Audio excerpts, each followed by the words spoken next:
there, Ultizeta here, and welcome back to more OW. The Legend of Zelda: Link to the Past. In the last episode, we, defeated,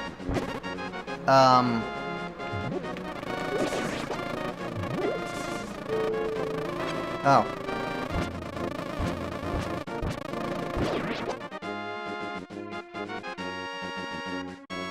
Sorry about that, there was a doorbell ringing. Anyways, we defeated Misery Mire, and in this episode we're going backwards a little bit. Ow. To go to the previous dungeon, Ice Palace, which is just right over here. It's actually not that hard to get to, all things considered. The trick with it is that you absolutely need the Fire Rod, or the Bombos Medallion. Basically, anything that can create fire.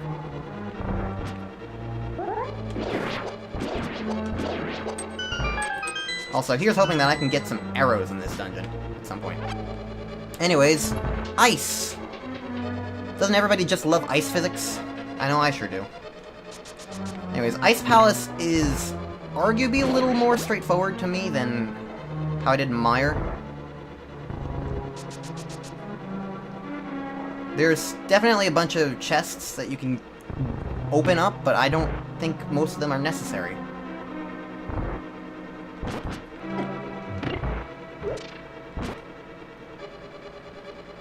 So I'm going to, for the most part, ignore them.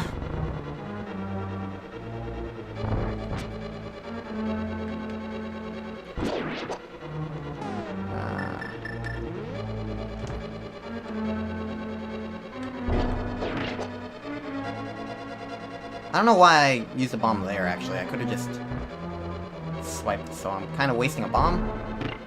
Oh well.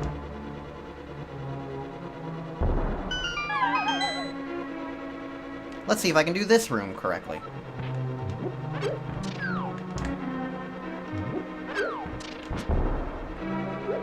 I did not do it correctly. But I did kill both of them there, so. Those are Stalfoses. They only die to bombs, so you just slash them and then put a bomb next to them. There's a fast way of doing that room in particular that makes it go by much better. I am dying left and right here.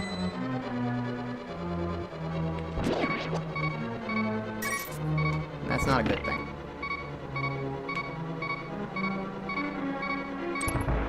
I do not want to die. Oh, hey! Speaking of dying. This room. I'm gonna give it a shot. Why not?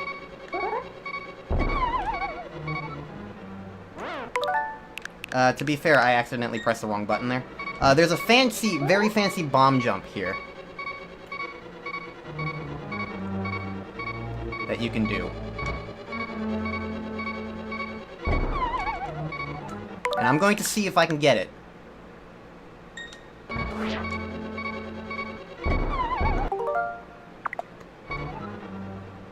Come on.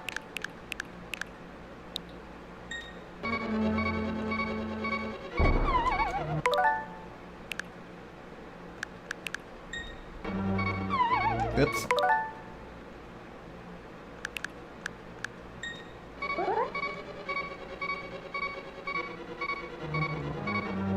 I believe you want something like that. Nope. Alright. I don't think I can get it. I've failed. I'm sorry. It's a fancy dawn jump that you can use to skip a significant section of the dungeon. But this is also why I did Mire first, because Mire will allow me to do the same escape, but I will just look... Same sequence break, but I'll just look much less cool.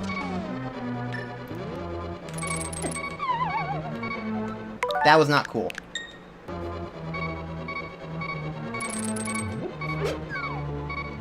I don't care that I'm skipping through using the rewind feature. I'm doing dumb things. I'm not... It's not genuine mistakes. It's me being dumb.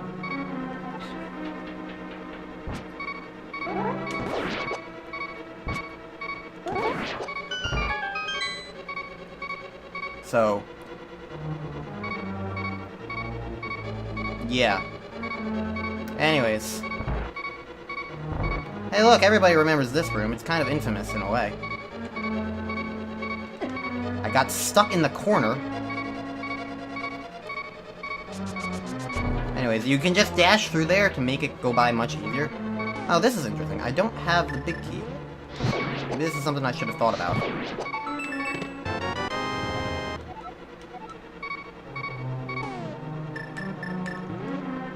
I don't know where the big key is.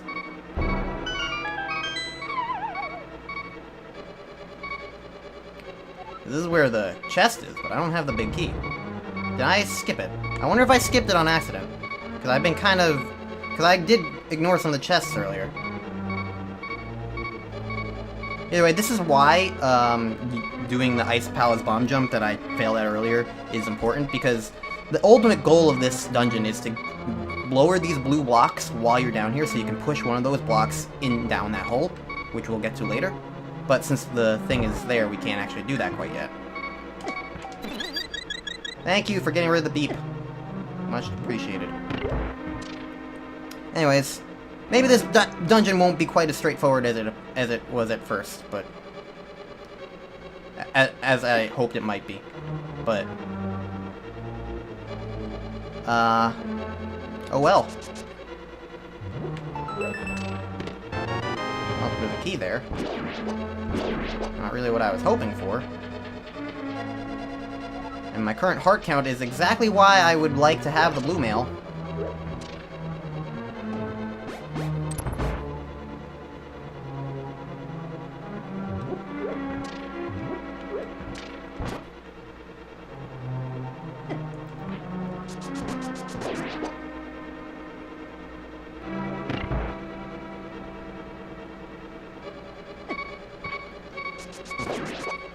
I don't like playing Ring Around the Rosie. I'm just here. Ugh.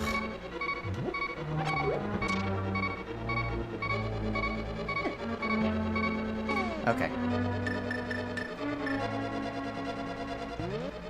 I'm just gonna save some of the trouble. I need to find the big key. So, I've made mistakes. Please get out of my way. Please get out of my way. Thank you.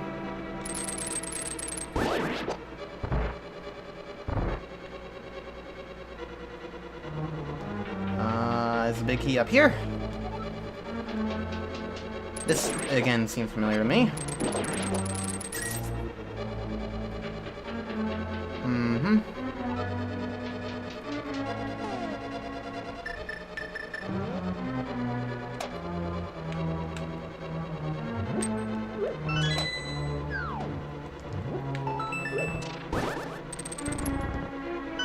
Don't need to care about that Stealthos, because we can just do that. Well, here's the map.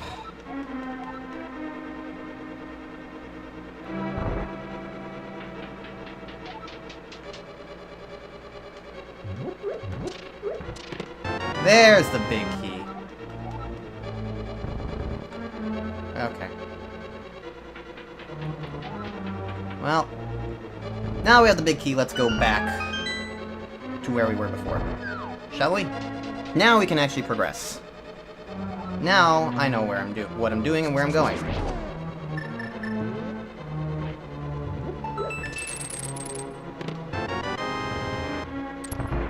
Now we're all good.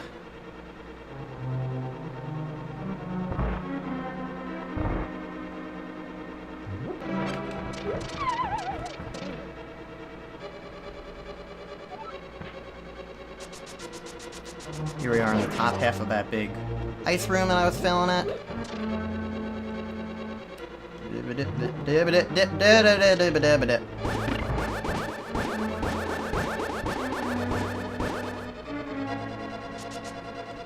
Okay.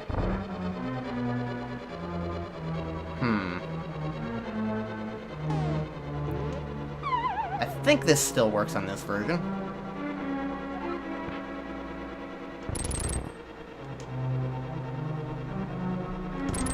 Yeah! Press the hookshot button when you push a block, and just like when I was throwing things through the fire rod, you can hookshot through a block, basically. So, yeah, it's pretty neat. It just basically saved me going around and around. Yay! Alright, now, ignoring that guy. All I have to do is get down to the bottom level.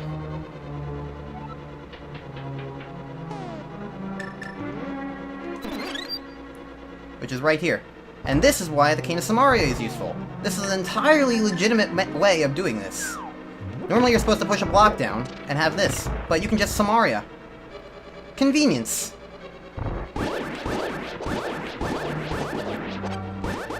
Who needs to actually know how to solve the puzzle when you can just do that? I'm just gonna ignore that guy, I guess. Alright, well. Now we just have to push this guy up here. And we are now right by the boss. So, that's Ice Palace solved. If you can't do the bomb jump, just do Mire first. Simple as that, really.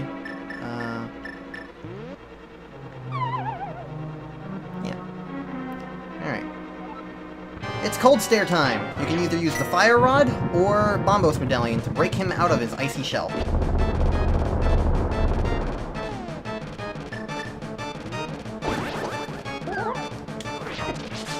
And now there's 3 of them, and I failed. If you hit them immediately, you can kind of get them into a corner, and that makes this fight much easier. But for the most part, it's just, oh hey, these guys are all kind of moving around. Hit them. Fire Rod can also be helpful. Ah, 2 for 1 there. Which one's gonna drop the heart? I vote top? Damn it.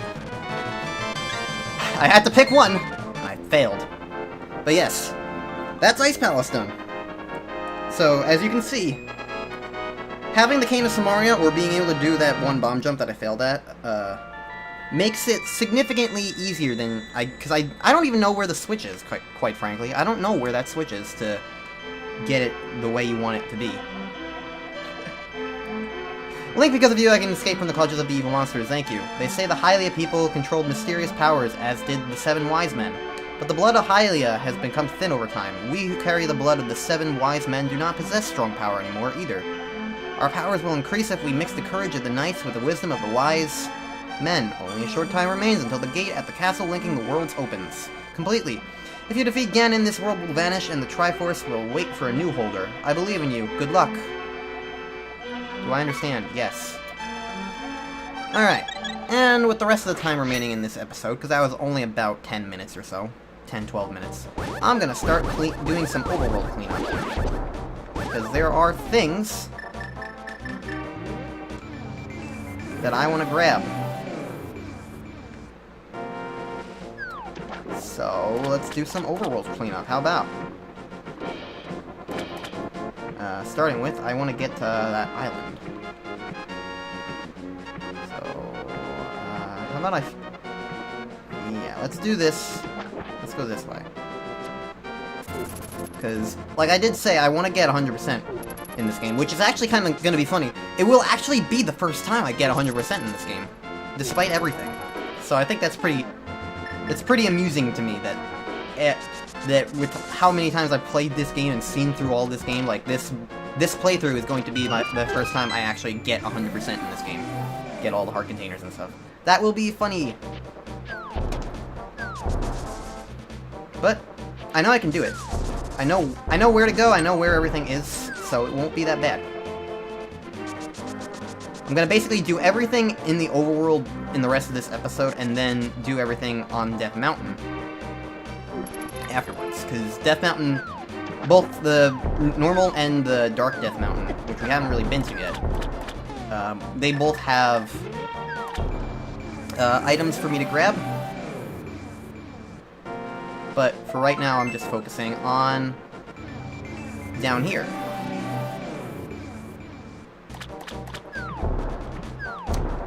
So, with that in mind, what's next?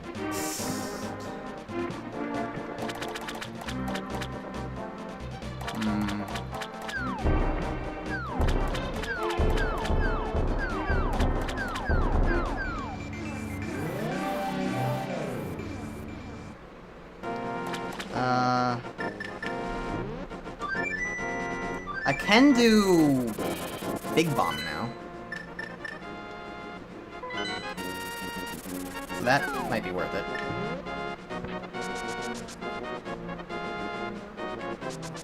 Do this whole song and dance again, because why not?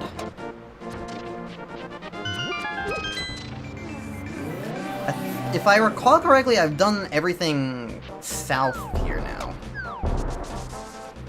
I can't think of anything I haven't done quite yet.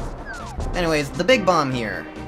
Once you cleared out the 5th and 6th crystals on the map, go inside Dark Link's house, and this guy, who has a bomb shop, has this Big Bomb to buy. Costs about 100 rupees. Don't run with it.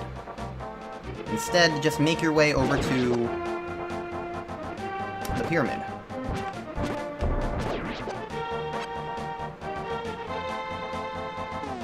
I still have the hammer out. I don't need to do any other fancy hammer. Hi, Felly. Enjoy your streets of rage. Okay. Run from these guys, but not actually running.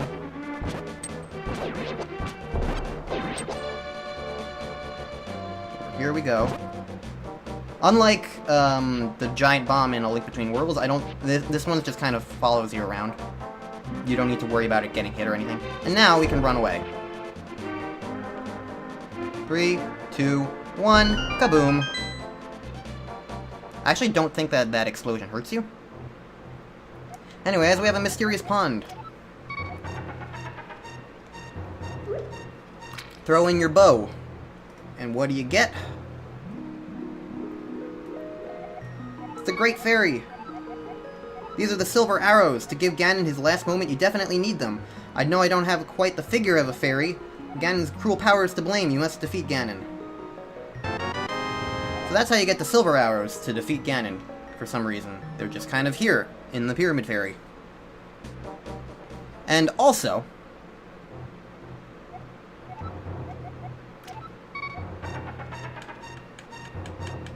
go through all your items. Right at the very end. There we go. Throw in your sword.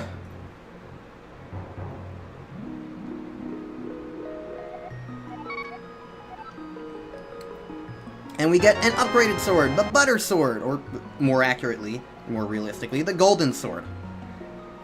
You can feel its power throbbing in our hands. It is golden, blessed with the energy of a beautiful woman. Now it is the most strongest sword. So, that's pretty good. The Golden Sword is not the most useful thing, because the power difference between it and the Tempered Sword are... well, it's just not quite as significant, you know? Like, going from Master Sword to Tempered Sword is a huge deal. Going from Tempered Sword to Golden Sword is like, oh, well that's not... it's not disliked or anything, but it's certainly not mandatory by any stretch of the imagination. And then there's the Silver Arrows, which they're fun. They will one-shot anything they hit, except, ironically,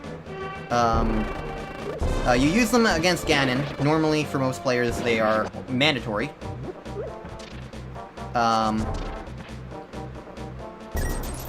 But the interesting thing about them is... one of the interesting things about them to me is, like, I'm not sure if it is hard-coded into the game or not. But...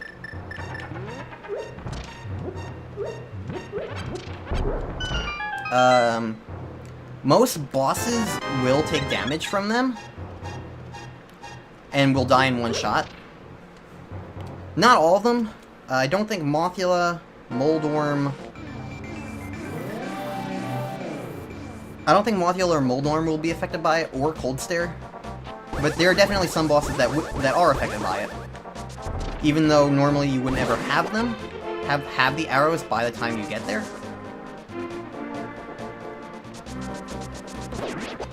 So that's a fun little thing. One of the interesting things to me is that there's Vitreous, the giant eyeball that we fought in Mire. Ironically, he actually takes 2 shots with the silver arrows to kill, even though he's a giant eyeball, and so you would think that he would be especially vulnerable to, you know, arrows going into his eye.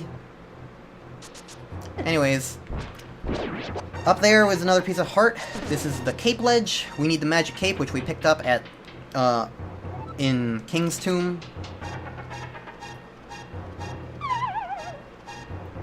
Okay. Hold on, apparently.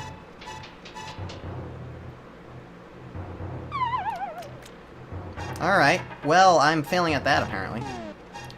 Fine, I'll just do it this way instead. The lame way. Meh. The magic cape makes you invincible. And funnily enough, if you sit by a wall and hold the button down, your magic meter doesn't drain. As you can see. Normally, otherwise, it does drain your magic. You use it to get past that bumper and get up here.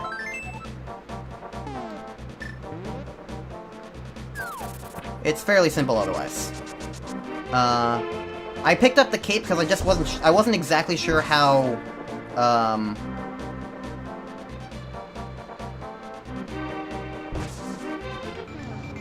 I wasn't entirely sure how the fight against Vitreous was gonna go. So I wanted it as basically a safety. Anyways, once you defeat Aghanim, you can get this. There were 2 lumberjacks here cutting a tree earlier. Once you defeat Aghanim, you can do that. They're gone, you can knock down the tree, fall down this hole. And over here, there's a piece of heart. Also, I should probably do this. I have empty bottles, after all.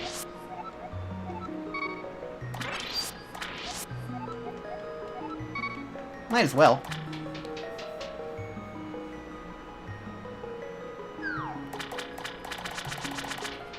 So, yeah. That's taken care of. There's only 3 pieces of heart remaining, I believe. 2 pieces of heart remaining, actually, because the final dungeon is going to have a thing for us to do. So, I think that clears it up, actually, for the general overworld. So, next time on Let's Play Legend of Zelda: A Link to the Past, I'll meet you guys back up on Death Mountain, and we're gonna take on the last major dungeon, and save Zelda. See you guys then!